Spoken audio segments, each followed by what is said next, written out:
Hola estimados amigos, bienvenidos a un video más aquí a su canal, a Manuel Portillo TV. Continuamos con esta ola de información y en este segundo video te queremos terminar de explicar cómo va a funcionar y cuáles son las fases del nuevo proceso de acuerdo con las reglas provisionales finales de asilo que acaban de ser aprobadas hace un par de meses y que finalmente a partir del 31 de mayo, es decir, a partir de este próximo martes, van a comenzar a ser implementadas gradualmente y a través de varias fases de aplicación y en ciertos lugares en Estados Unidos. Así que por favor, si usted no ha visto el video anterior, vaya, póngase al día con ese video en el que comenzábamos a abordar y a explicar este nuevo procedimiento de solicitud de asilo en Estados Unidos para que usted pueda estar informado de este tema, informar a sus conocidos y mantenerse al tanto de las últimas implementaciones, leyes y reglamentos que se están comenzando a aplicar en Estados Unidos. Nosotros, como siempre,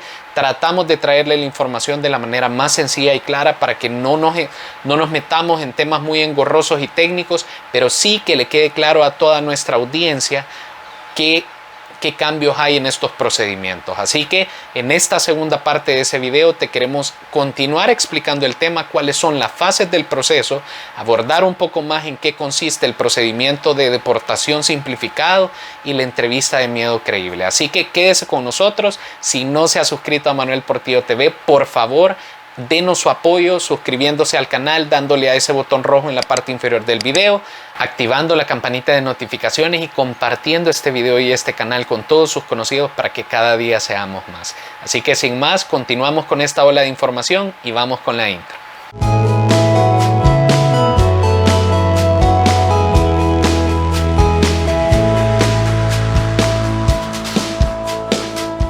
Y bien, como te decíamos, vamos a explicar en esta segunda parte de ese video la fase del proceso de esta nueva regla provisional final de asilo. La primera fase de este proceso es la colocación en deportación acelerada. Todas las personas que Aduanas y Protección Fronteriza o CBP encuentren en la frontera y que sean colocadas en deportación o remoción de Estados Unidos acelerada y que aleguen temor, van a ser transferidas a detención de ICE de acuerdo con el procedimiento actual. Esto, ojo, de nuevo lo repito, todas las personas que a partir del martes 31 de mayo, este próximo martes, sean colocadas en este proceso de deportación acelerada y que aleguen temor, van a ser transferidas de acuerdo con el procedimiento actual a un centro de detención de ICE. En segundo lugar, la segunda fase es la entrevista de miedo creíble.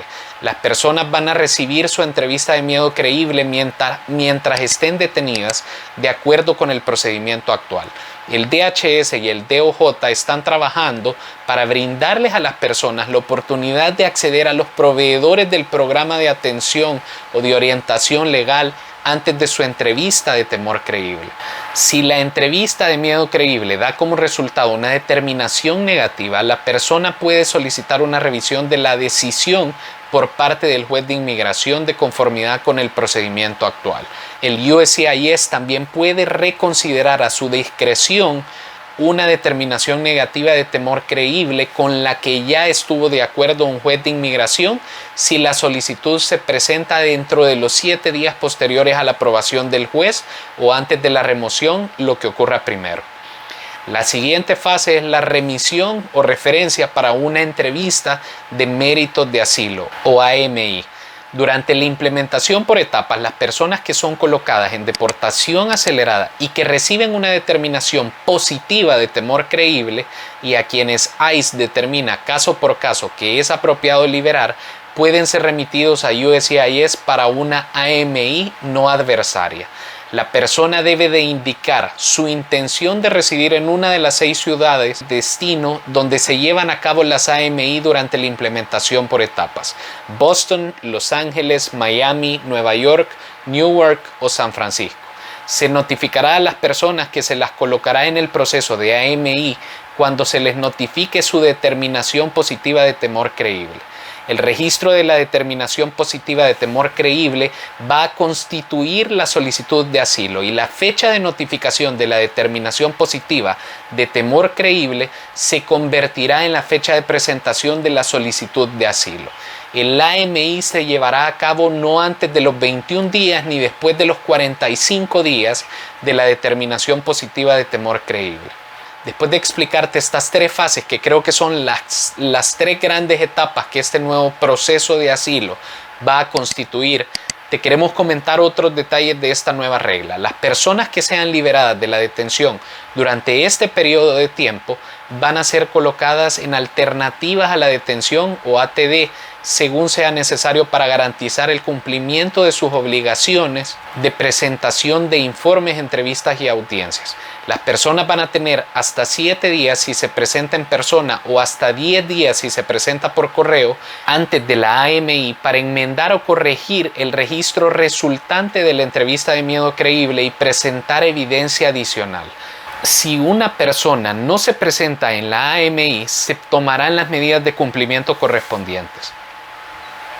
Si la USCIS encuentra que la persona es elegible para asilo, la persona recibirá una carta de concesión que le informará sobre los beneficios adicionales aplicables y los procedimientos relacionados.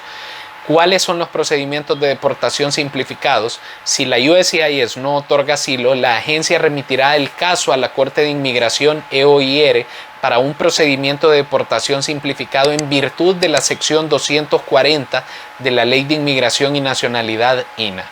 El oficial o agente de asilo del USCIS incluirá una evaluación sobre si el solicitante demostró elegibilidad para la retención o el aplazamiento de la deportación en función de las pruebas presentadas ante la agencia federal. Habrá expedientes para estos procedimientos disponibles en las 6 ciudades mencionadas anteriormente.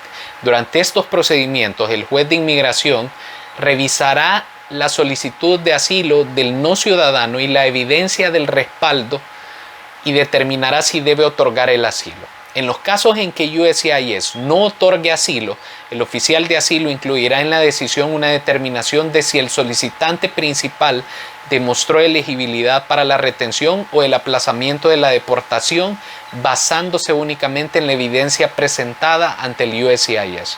Una vez que la persona esté en proceso de deportación, si el juez de inmigración tampoco otorga asilo y emite una orden de deportación final, el juez puede confirmar la determinación del oficial de asilo del USCIS de que la persona es elegible para la retención o el aplazamiento de la deportación.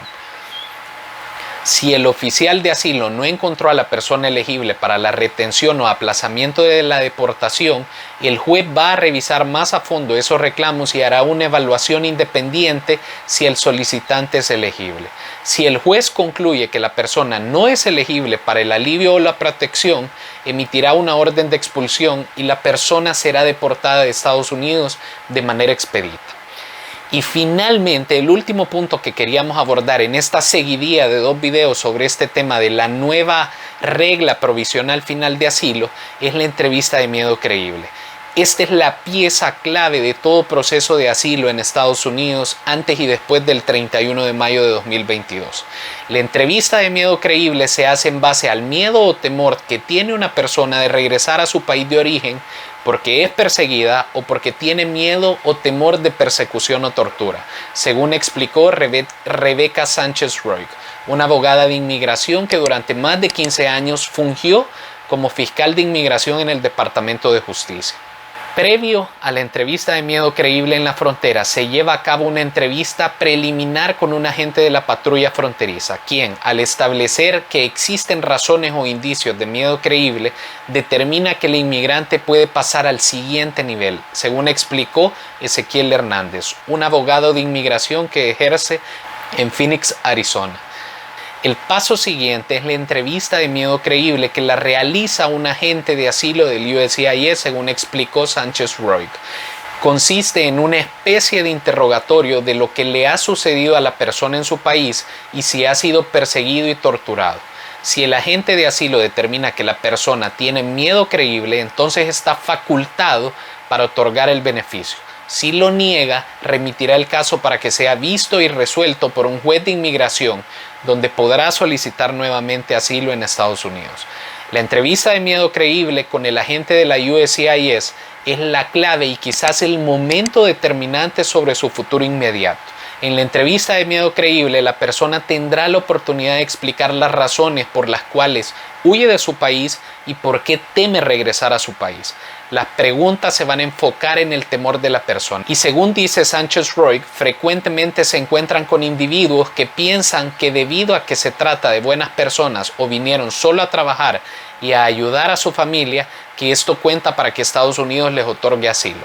Según aseguró Rebecca Sánchez-Roig, eso no cuenta. Y es más, al venir a Estados Unidos solamente porque quiere trabajar, no es uno de los factores de asilo. Tenga en cuenta que durante la entrevista el agente de asilo le va a preguntar: ¿quién la persiguió, torturó o le hizo daño? ¿Quién le puede hacer daño si usted regresa a su país de origen? En caso de que la persona que le hizo daño se trata de un funcionario de gobierno, un agente de policía o alguien asociado y controlado por el gobierno, tiene que detallar estos hechos y explicar por qué le persiguieron, torturaron o hicieron daño, o por qué le podrían hacer daño si usted regresa a su país de origen. Las razones de asilo son persecución por motivos de religión, raza, nacionalidad, opinión política o membresía de un grupo particular social. En estas últimas se consideran la orientación sexual o la discapacidad física, según indicó Sánchez-Roig. Finalmente, señala que estos son los factores en los cuales se basa el asilo. No basta simplemente que la persona quiera trabajar o sea víctima de un crimen no relacionado con estos factores, como por ejemplo un crimen de extorsión. La persona tiene que especificar el por qué le hicieron daño o por qué le quieren hacer daño en su país de origen. Una explicación demasiado generalizada no va a ser suficiente para que le otorguen la posibilidad de solicitar asilo o para que le brinden el asilo que usted está solicitando en Estados Unidos. Así que definitivamente han sido 2 videos extensos con mucha información, cargados de explicaciones que nosotros considerábamos relevantes para nuestra audiencia, para que toda nuestra audiencia se mantenga informado y le traslade esta información a todos sus conocidos. ¿Por qué?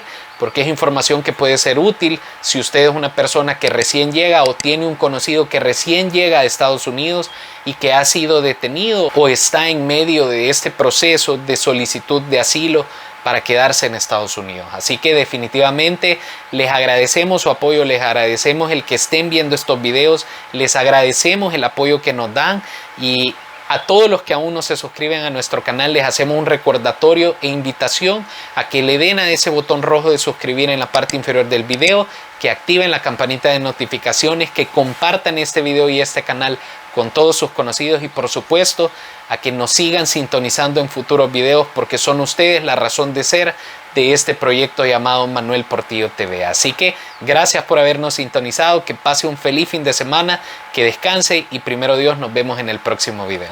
Hasta pronto.